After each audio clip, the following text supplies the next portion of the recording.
Hello students, welcome back. So continue करते हैं HTML style sheet को, जिसका थ्योरेटिकल हमने पिछले लेक्चर में पढ़ लिया था और उसमें हमें 3 वेज पता चला था किस तरीके से हम CSS यूज़ कर सकते हैं HTML के अंदर। तो उन 3 वेज में से पहला वे जो है हमारा वो होता है एक्सटर्नल स्टाइल शीट, जिसको हम पढ़ने जा रहे हैं अभी। So if you need to use your style sheet to various pages, then it is always recommended to define a common style sheet in a separate file। अगर आपको कभी ज़रूरत पड़ रही है कि आप स्टाइल शीट यूज़ करें वेरियस पेजेस में, ठीक है, तो आप हमेशा इसी प्रोसीजर को, इसी वे को फॉलो करेंगे, क्योंकि ये हमारा जो है मल्टीपल पेजेस में इम्प्लीमेंट हो सकता है। आपने हम इसमें क्या करते हैं, जस्ट एक फाइल क्रिएट कर देते हैं .css के नेम .css के एक्सटेंशन से, और उसको हम इम्प्लीमेंट करा रहे होते हैं, इंक्लूड करा रहे होते हैं HTML डॉक्यूमेंट के अंदर। तो आपने कभी भी जब वेरियस पेजेस बनाने हैं, उसमें सेम स्टाइलिंग करानी है, तो आप इस वे को यूज़ कर सकते हैं, जो बहुत ही हाईली रिकमेंड किया जाता है जब आपने मल्टीपल पेजेस क्रिएट करने हैं। So a cascading style sheet file will have extension as .css and it will be included in HTML files using link tag। अब कैस्केडिंग स्टाइल शीट फाइल जो है उसका एक्सटेंशन क्या होता है .css, और ये इंक्लूड होती है HTML फाइल्स में लिंक टैग को यूज़ करते हुए। तो सिंपली स्टाइल शीट क्या होती है, ठीक है, ये होती है आपकी जब आपने कोई वेरियस पेजेस यूज़ बनाने हैं, अपने उसमें स्टाइलिंग करानी है, तो आप इस वे को प्रीफर करते हैं। और इसके अलावा ये जो फाइल हमारी सेव होती है .css के नाम से एक्सटेंशन से सेव होती है, और इसको इंक्लूड कराते हैं हम HTML में लिंक टैग के ज़रिए। सो पहले हम क्या करते हैं, एक्सटर्नल स्टाइल शीट जब हम यूज़ कर रहे होते हैं, हम पहले अलहदा से एक फ़ाइल बनाते हैं नोटपैड के अंदर, जो होती है हमारी .css के नाम से। तो पहले हम इसको कर लेते हैं, ठीक है। ये हमारी जो है फ़ॉन्ट टैग की जो एग्जाम्पल थी वो है, इसको हम कॉपी कर लेते हैं और इसमें रख लेते हैं। बेसिक सिंटैक्स में हमने इसका चाहिए और कुछ भी नहीं चाहिए अभी फ़िलहाल, क्योंकि हम पहले पढ़ेंगे इसको प्रैक्टिकली, पहले हम इसको करेंगे, उसके बाद हमने जो भी करना है हम इसमें करेंगे। तो अब यहाँ पे हम इसको टाइटल दे देते हैं एक्सटर्नल स्टाइल शीट। अब ये हो गया हमारा बेसिक सिंटैक्स। इससे पहले हमने क्या करना है, एक CSS फाइल हमने बनानी है। CSS फाइल हमने बनानी है, तो इससे पहले हम इसको सेव इसको करा लेते हैं। इसको हम करा लेते हैं एक्सटर्नल .html के नेम से, ठीक है। अब ये होगा, ये भी इस फाइल में हमने क्या करना है, CSS करनी है, CSS यूज़ करनी है, स्टाइलिंग करनी है। जो भी हमने अपनी इस फाइल को स्टाइल देना है वो हम करेंगे इस फाइल में, और इस फाइल को हम सेव करेंगे .css के एक्सटेंशन। तो फॉर सपोज हम अपने इस टैग में P टैग में हम क्या करा रहे हैं, स्टाइलिंग करा रहे हैं, तो हम इसको यहाँ पे नेम दे देते हैं P, ठीक है। P नेम हमने इसको दे दिया। ये मैं आपको बता रही हूँ सिंटैक्स सिंपली, ठीक है, किस तरीके से हम CSS को यूज़ करते हैं। तो उसके बाद हम क्या करते हैं, ब्रेसेस ओपन करते हैं, और उसके बाद जो भी प्रॉपर्टीज़ हमने इसको देनी, लाइक कलर, फ़ॉन्ट साइज़, वो हम देते हैं। तो कलर हमने इसको दे दिया, कलर के बाद हम इसको देते हैं सेमीकोलन। मैंने आपको बताया था नेम देते हैं, वैल्यू देते हैं, और उनको सेपरेट करते हैं सेमीकोलन के ज़रिए। तो कलर हमने इसको दे दिया, कलर हम फॉर सपोज इसको दे रहे हैं रेड, या आप जो भी देना चाह रहे हैं ब्लू, ठीक है, ब्लू हमने दे दिया। अब इसको कराते हैं हम टर्मिनेट सेमीकोलन से, और उसके बाद हम इसको कर देते हैं टर्मिनेट। तो ये हो गई हमारा बिल्कुल बेसिक सिंटैक्स जो होता है CSS यूज़ करने का।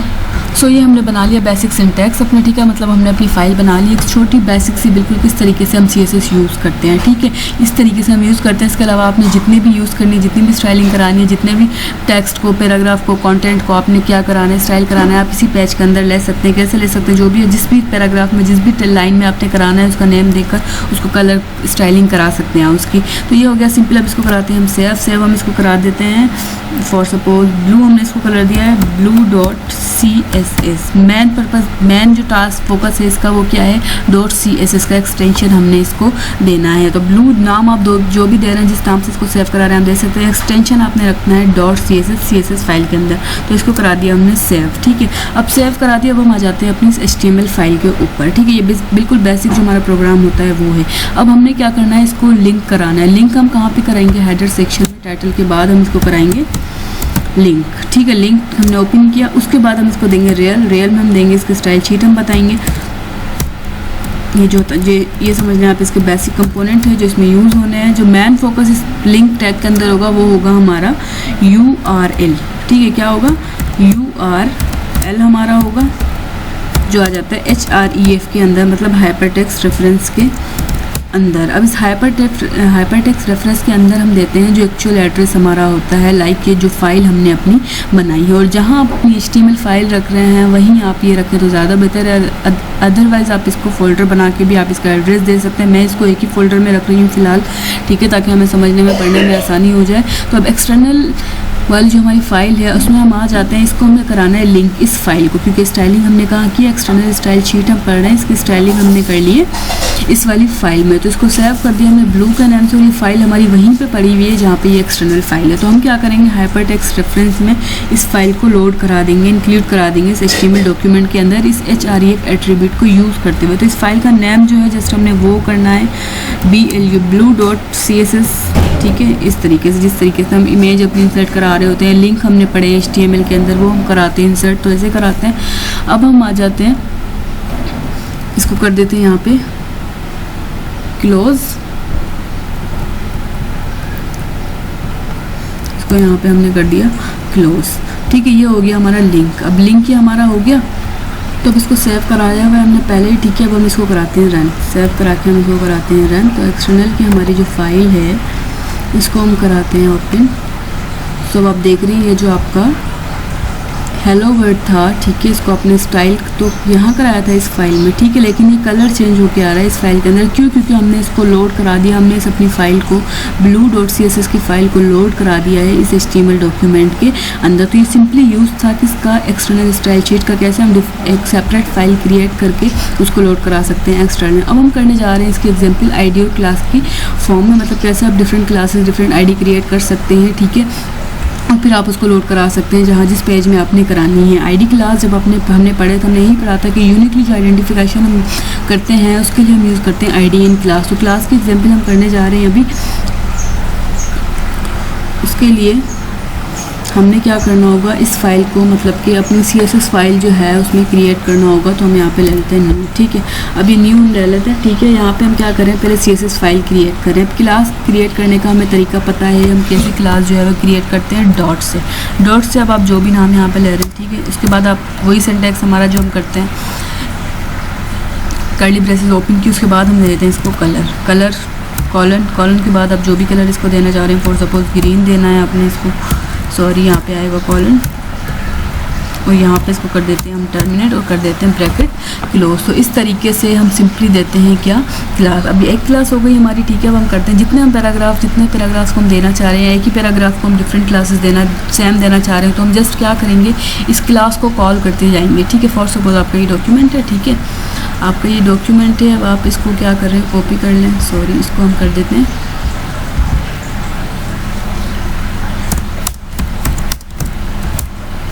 IT पार्ट 1,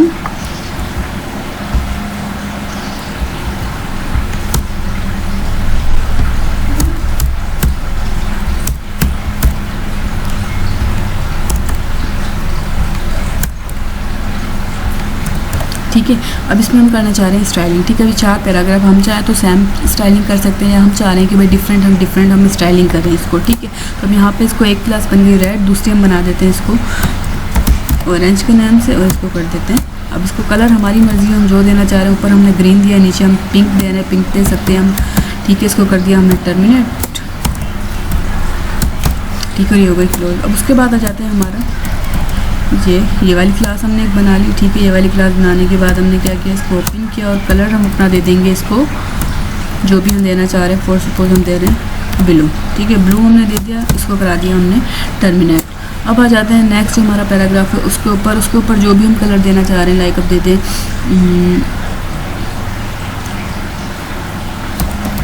पिंक आप दे दें। उसके बाद आप इसको, सॉरी क्लास का डॉट देना हम यहाँ पे भूल गए, तो यहाँ पे हम इसको दे देते हैं। अब हम कराते हैं इसको कलर इसको देते हैं, तो कलर हम इसको दे देते हैं फॉर सपोज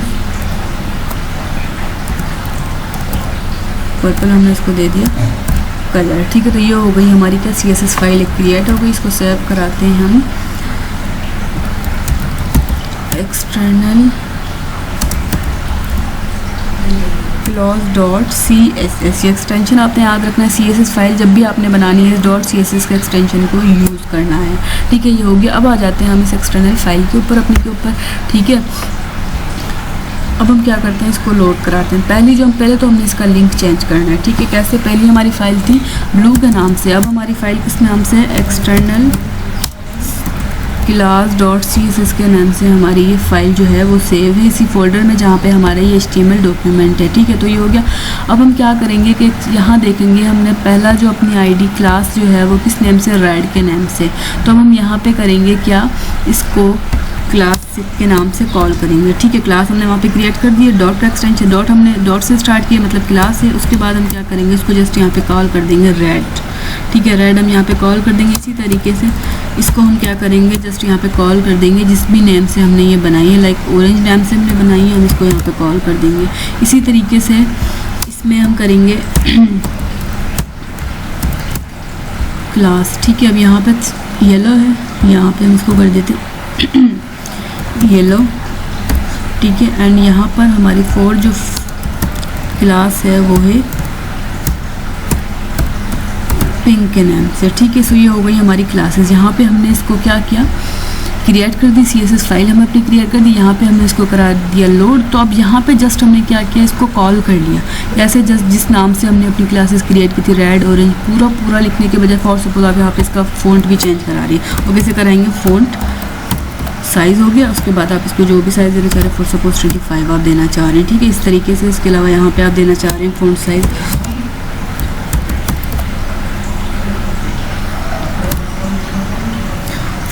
आप देना चाह रहे हैं इसको 25। ठीक है, टर्मिनेट कर दिया। अब इसको सेव कराते हैं। अभी ऑलरेडी लोडेड है यहाँ पे। ठीक है, अब हम क्या करेंगे, जस्ट इसको यहाँ पे हमने कॉल कर दिया जिस आईडी के से हमने इसको नाम दिया हुआ है। अब इसको सेव करा के कराते हैं रन।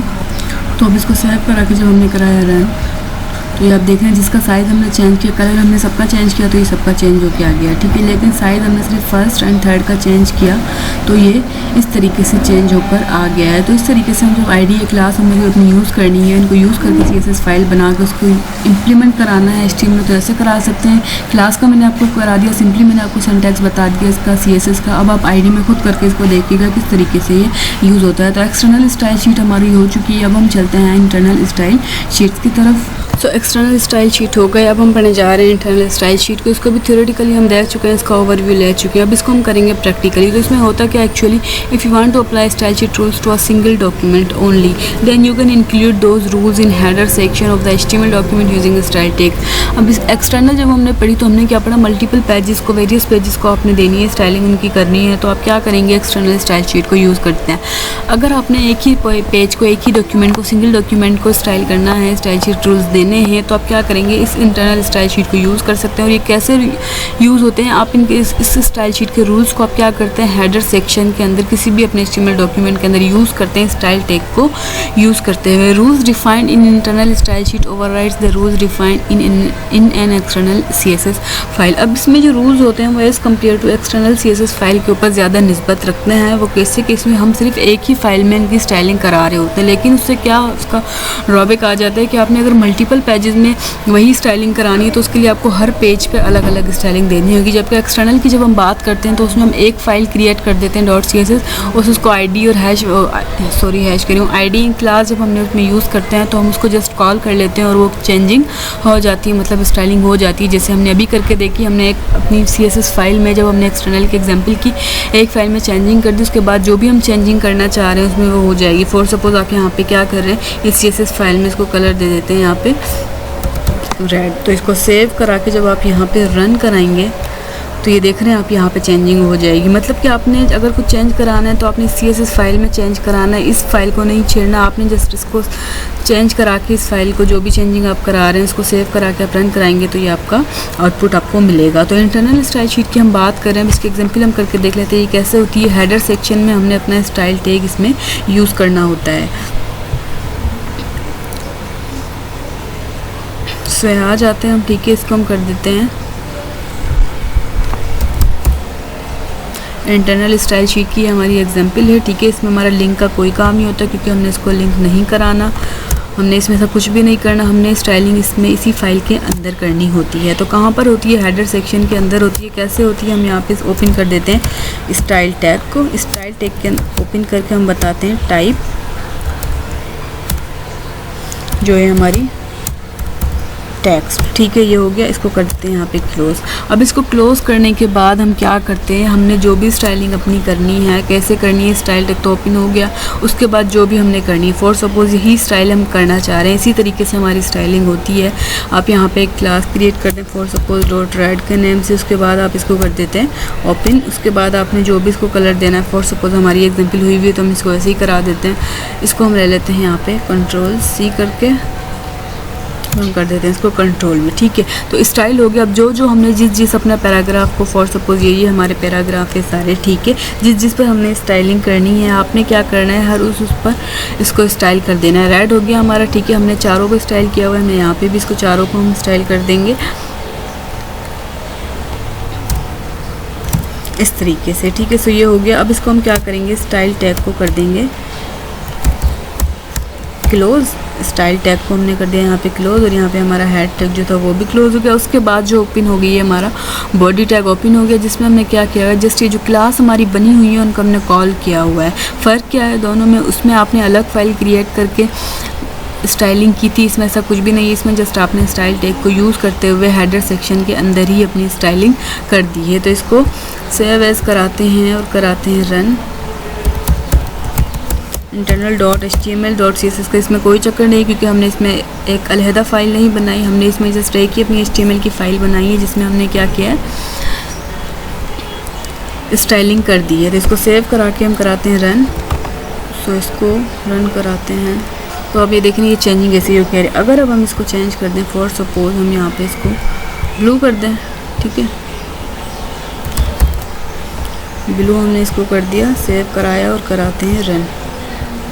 तो अब ये देख रहे हैं इस तरीके से होती है हमारी स्टाइलिंग। ठीक है, अब यहाँ पे आप फॉर सपोज चेंज करना चाह रहे हैं कोई कलर, यहाँ पे आप देना चाह रहे हैं green,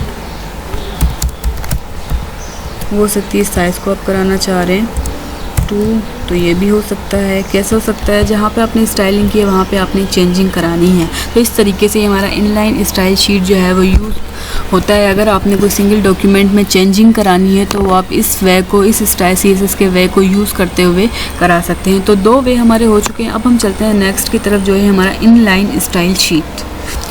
Now you can apply style sheet rules directly to any HTML element using style attribute of the relevant tag।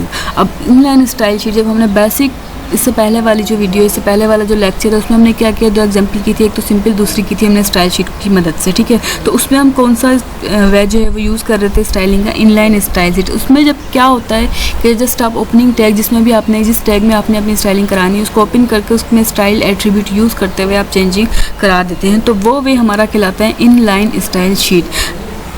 This should be done only when you are interested to make a particular change in any HTML element only। ठीक है, अब ये क्या कह रहा है, ये कह रहा है कि अगर आपने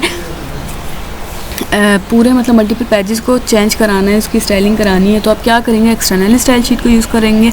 और इंटरनल को कब यूज़ करेंगे, आपने अगर एक ही पेज में चेंज करानी है। अब ये कब आप यूज़ करेंगे, जब आपने सिर्फ एक HTML एलिमेंट में चेंजिंग करानी है, मतलब कि एक ही एलिमेंट में आपने, एक ही टैग में आपने चेंज कराना है, तो आप क्या यूज़ करेंगे, इनलाइन स्टाइल शीट आप यूज़ करेंगे।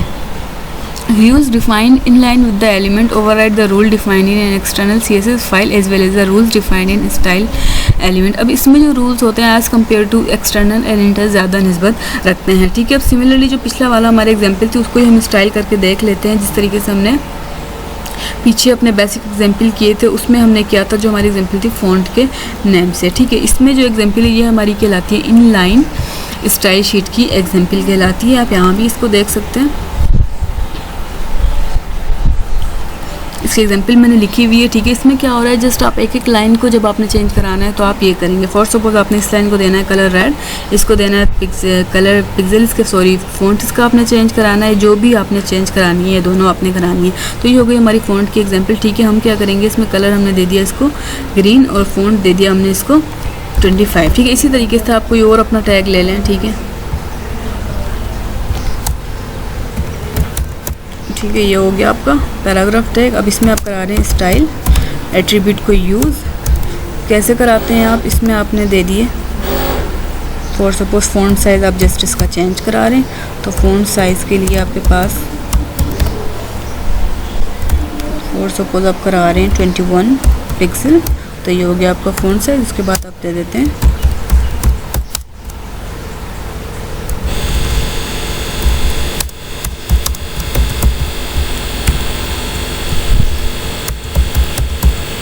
ठीक है, तो ये हो गया हमारा सेकंड पैराग्राफ। ठीक है, अब इसको सेव एज कराते हैं हम। ठीक है, सेव एज किस नाम से कराते हैं, inline.html के नाम से इसको सेव कराते हैं और कराते हैं रन। तो इसको सेव हमने करा दिया, अब हम इसको कराते हैं रन। इनलाइन के नाम से ये थी हमारी फाइल, इसको कराते हैं ओपन हम। ठीक है, तो ये आप देख रहे हैं जहाँ पे हमने कलर चेंज किया, साइज़ चेंज किया, वहाँ पे ये चेंज होकर आ गया। जहाँ पे हमने कलर नहीं चेंज किया, सिर्फ साइज़ चेंज किया, तो वहाँ पे इस तरीके से आ गया। तो ये 3 वे थे हमारे, हम किस तरीके से CSS को यूज़ कर सकते हैं HTML के अंदर, एक्सटर्नल, इंटरनल एंड इनलाइन में। ये 3 वे हमारे होते हैं जो हमारे HTML के अंदर यूज़ होते हैं, और इसी तरीके से हम CSS में भी इनको यूज़ करते हैं। 3 टाइप के हमारे वेज होते हैं CSS को यूज़ करने के लिए। तो ये हो गए 3 वे, जिसमें से आपको कोई क्वेश्चन हो आप पूछ सकते हैं मुझसे। इन तीनों वेज को अच्छे से पढ़ लीजिएगा, क्योंकि CSS में ये बेसिक बिल्कुल जो होते हैं हमारे वो होते हैं किस तरीके से हम स्टाइलिंग करवाते हैं। ये 3 वेज हमारे होते हैं जिनके ज़रिए हम स्टाइलिंग करवाते हैं। तो मिलते हैं नेक्स्ट लेक्चर में, तब तक के लिए अल्लाह हाफिज़।